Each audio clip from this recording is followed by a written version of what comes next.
I'm Amanda Buck, and I am doing a presentation today for the administration at Blevins School District, and we're going to be discussing technology used to improve academic success. Okay, so whenever I started researching and going into it, I researched data from the Department of Education, and they had data that proved that technology use actually improved student attendance. They were a school district that went for the entire year, and according to that data, there was only 2 months that that data did not prove an improvement in attendance. Then they were trying to prove that it was improvement in the academic success. They did 6 studies, and 3 of those studies 100% showed a huge improvement. 3 of them did not. So looked at it was, if we could show 50% growth, even with half of the students, that you're still going to be teaching traditional and you're going to be teaching, and combine them together, and that it would still promote the growth of the students. And then the other was the motivation of the students and the engagement of students. And 75% of that data from the Department of Ed did show that there was an improvement in the, the motivation engagement of students when technology was there. And I do have that site and link if y'all would be interested in it later. The reason I use technology in my classroom, first and foremost, is to monitor, the instructional practices, and I always relate back to Danielson's domains. When the classroom environment, you want to create a culture where everyone's involved and they can all, work and do something to where they're not some sitting and they're not able to move forward because they're struggling. So it creates more of a culture, unity, and then engagement, the instruction portion, the engagement, the assessment, and I believe immediate feedback is the most important.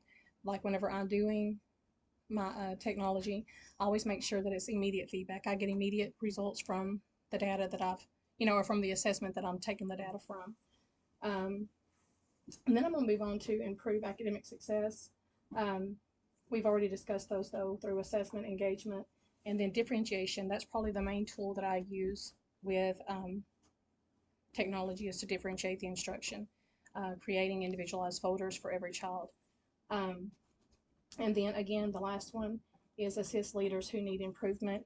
I use technology to improve myself, because once I give the students an assessment and I've already taught that information and I assess them and then I get that data back, it directly makes me reflect on, did I do what I needed to? Did they gain the skills that I wanted them to gain from that standard? Did they master it? Did they master it? And if they didn't, why? So it makes me a reflective learner. Again, I've already said the components that technology addresses to increase academic growth is assessment, engagement, and differentiation. And then I want to just go ahead and jump to types of technology, and I'm going to use one that I use, so this is kind of fun. But I know y'all have all probably heard of Quizzes. Mm-hmm. Okay, so I was just going to kind of make you familiar with how I do it really quick. And I had opened a Quizzy, and I'll let you bring out your phones. Just find it. But for instance, I had taught multiplication, and then I wanted to assess really quickly whether my students had mastered that. It only takes about 4 questions to check, to check for it. Let's see. And I know all of y'all been in the classroom, so you've probably done it before. Have all of y'all given a Quizzy before? Mm-hmm. I'm not given one, but I'm familiar with it. Are you? Let's see if I can use my library.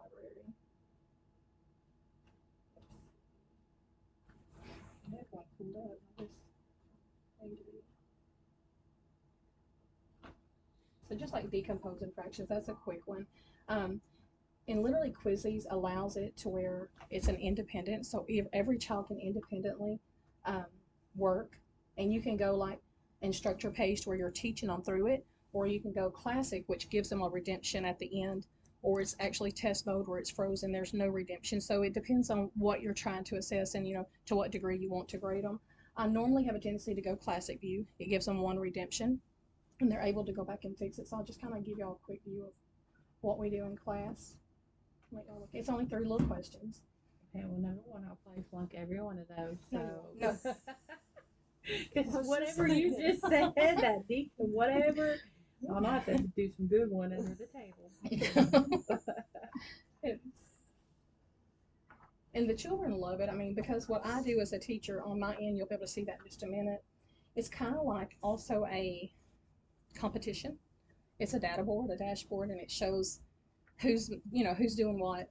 And I'll sometimes tell them, I'll look up and I'll see that the data's going, the percentage is going down. I'm like, okay, we should at least be at a 70. We should at least be at a 70.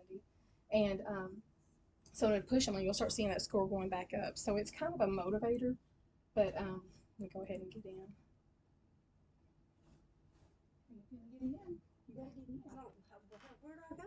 Oh, I'm sorry. I'm not being a good teacher. Joinmyquiz.com. I'm sorry. See, I'm so blind. I thought that was Johnny's quiz or something.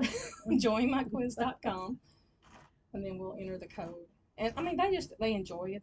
They think it's fun, but they really don't realize that they are learning, and it is a wonderful tool for me when I'm assessing them.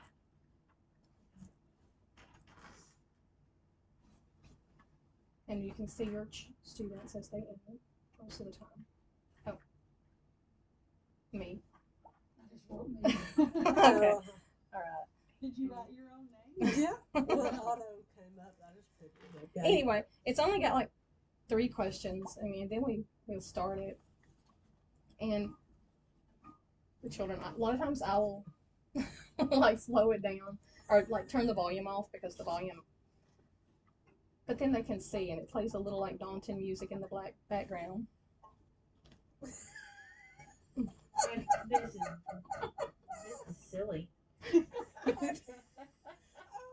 was a good guess. Come on, guys, we can do better than 75%. We need 90. No.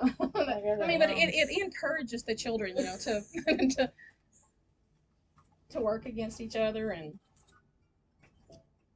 Oh. I missed that one. And it's immediate feedback. The students know when they miss it. How do I? The, I don't know.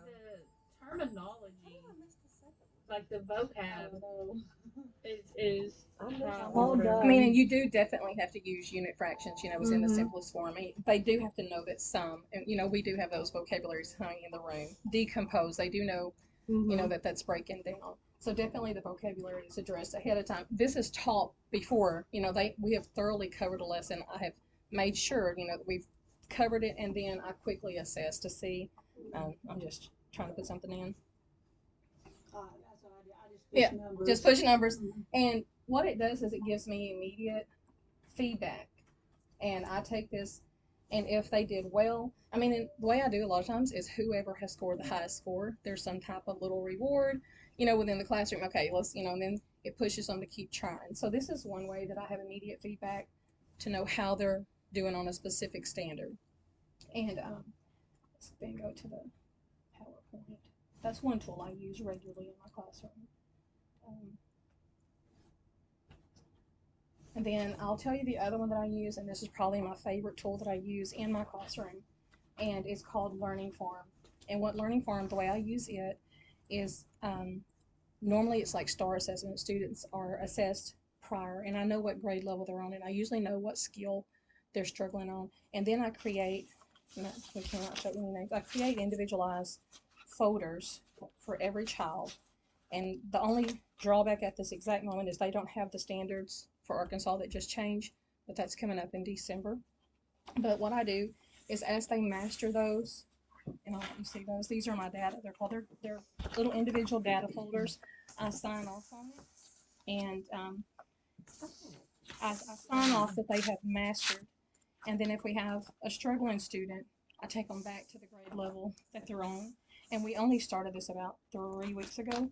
So we are noticing the beginning portions of it. That is stuff that I've already taught to mastery, that they should have had to mastery. And I'm signing off as they are mastering that standard and that skill. And that is my data that we have, that I have in my room that I use constantly to check myself and then to check them. And when I'm in here, I can always go to Learning Farm if I'm still logged in. And I have only used this and have data to prove that it works with math I would not know about reading. But in here, they have to log me back in because it's been a little while. Yes. But this is a really important tool for me with differentiation because it has every standard. And if they click on it, say I've already taught the lesson, I've already reviewed the lesson, and they're still struggling maybe. They have a lesson that the students themselves were able to review, to go back over and, you know, hone in on any kind of skill that I might have missed. And then they have a journal where Miss Buck showed them exactly how to do it. And then this is going back and reviewing it. And then I assess, you know, can you do it here? Can you do it here? So this is another tool that I definitely use for, you know, differentiation. I've not found it as accurate and wonderful for science, but for math, it's a great tool. Is there any questions on that one? But let me pull up the other one. So that was differentiation. Let me go to, I want to show y'all one more that I enjoy using in the classroom. It's Quizlet. And I know as probably even adults, y'all have all heard of Quizlet. I'm going to create a Quizlet and see if y'all have ever used it this way. This is entertainment and engaging. They absolutely love it. So let me pull it up.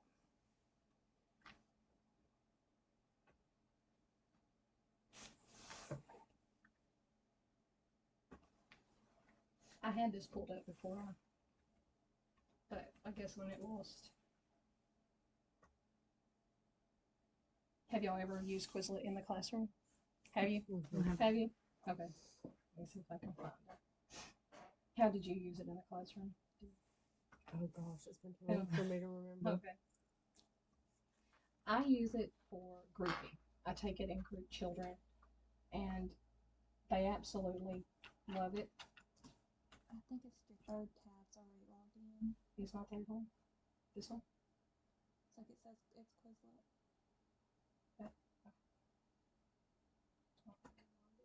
Oh, the same. Okay, let me find the library. Let's assess y'all again. All right. And this is probably their favorite. They will absolutely beg. And it's called Classic Live. And then I just do random teams. So all of you will be on the team. And then I select the way I want the students to see the information presented. So now we'll go to www.quizlet.live. And Kristen, I'll need you to, or the QR code.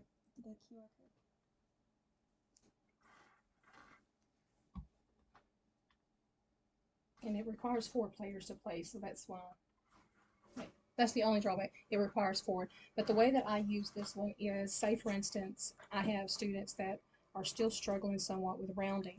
I will get a small group of 4, and they will work specifically on rounding. And then I'll have another small group of 4 that's probably working on, like, say, division or multiplication or other skills that, you know, that they need to work on and hone in on. So you may walk in the classroom, and if you ever see like 4 Chromebooks stacked beside each other, that's what they're doing. They're working on targeted skills in a small group.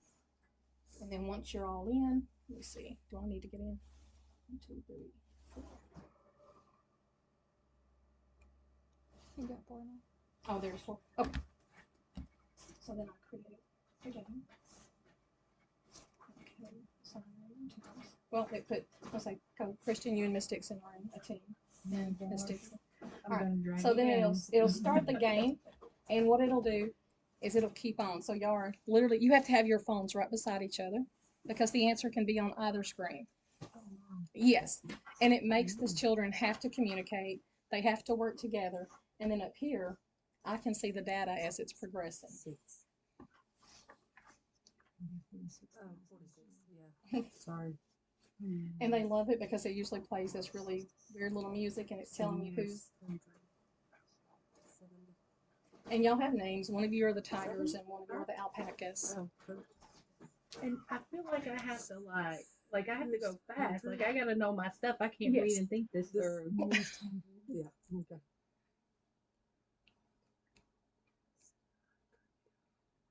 Here's 100,000. 5.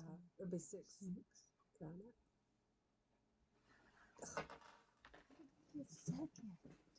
And She's got a young one on her team. I know she like was really quick. I'm having like okay, now and what she read. just said though, that if you do not group them based on ability, Right. you're going to always have that little. Oh yeah, her partner person. had the IEP. But Definitely. I mean, you have to be, and honestly, when you let them do that, you have to walk around the room and monitor for anyone that's taken over. You know, they're taking over the whole entire game, and make sure that they're all working together. Make sure they all have a piece of paper and they all have a pencil. So I mean, I'm constantly walking the room, and I'll call them out. You know, I need you working. We work as a team because it's on all the Chromebooks. I mean, you're going to have to look at everybody's Chromebooks. Yeah. All of those Chromebooks are lined up. They have Because to I have was 4. thinking, I don't have the right answer. Yes. On So, my screen. so I mean, it's a wonderful tool for differentiation. It really is. It's not something you use every day, but it's something that whenever you've taught like several things that used to be the MBT. You know, I've taught all the MBT, and we've got still several stragglers that are not, quite where they need to be. Then you put them together. You know, maybe they need multiplication, maybe they need division, maybe they need rounded, maybe it's 4-digit by 1-digit or 2-digit. You know, and then you create specific and you group them like in small groups of 4, and then I'll do something like that, and then afterwards, the next day, or maybe I'll assess. I'll do a did it improve? Did it help them? Did it show any kind of growth? And so I mean I thought that was a really cool tool, and they literally beg to do that. So if they're enjoying it, at least they're learning. So that's another tool that I use in the classroom. And that's going to be the end of what I was just going to show you. You know, that literally it should never be technology. This is the most important thing. It should never be the main source of instruction. It absolutely should never be what's used every day, all day long in your classroom, because there is data that the more and more prolonged use, those scores begin to decrease. There is also data that reading does not have the same outcome as math with use of instructional, with technology. So math literally does have the data to back that using technology in the classroom does increase those scores. So, is there any questions? Okay. Thank you.